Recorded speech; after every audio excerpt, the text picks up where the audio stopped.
What's good, Healing family? Praying all's well with y'all today. Just want to talk about transitioning from the month of May to the month of June.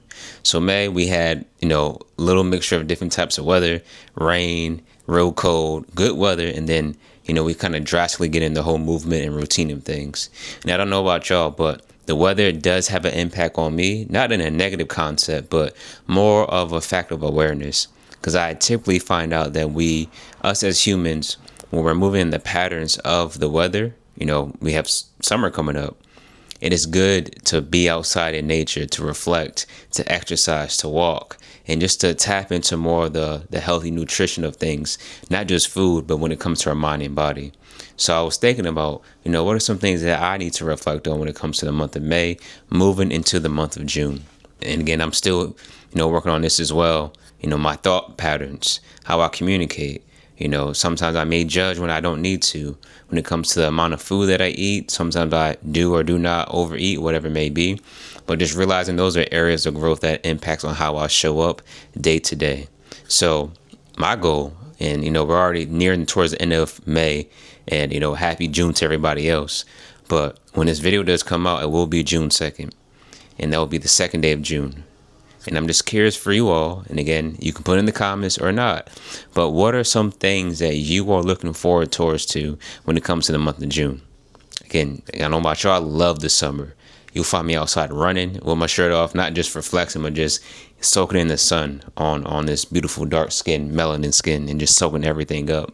And also going on walks, putting my feet on the grass, meditating, getting work done, but just being more in tune with the flow of summer. In summer, I just feel like I'm at my highest element because it just feels good. But for you all, what are some things you need to let go? We're tapping into summer, some things that we may be holding on to again when it comes to the spring and also the previous winter. I live in Connecticut, and the winter was crazy. It really was crazy. It was a lot of snow, on multiple days on multiple occasions. But for you all who don't live in the state of Connecticut or just even in the United States, I don't know how the patterns of summer is for you.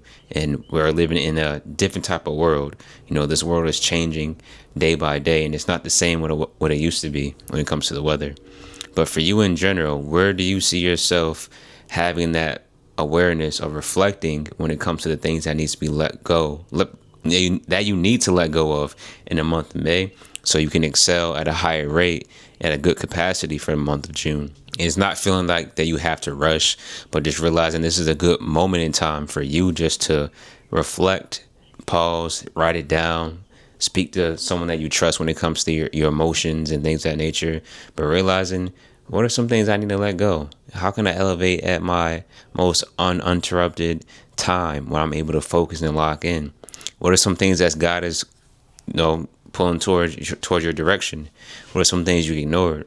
But realizing this is a good opportunity to reflect on that. And so when we are in summer, man, lock in. Lock in for sure, whether just mentally, financially, socially, different opportunities, whatever it needs to let go of it, but give yourself some grace. Go with a good flow. You don't have to rush, but just realizing that we have June, July, and August. So tap in, my friends, and continue to heal, because we all know healing is fun. Peace and blessings, and I'll see you on the next one.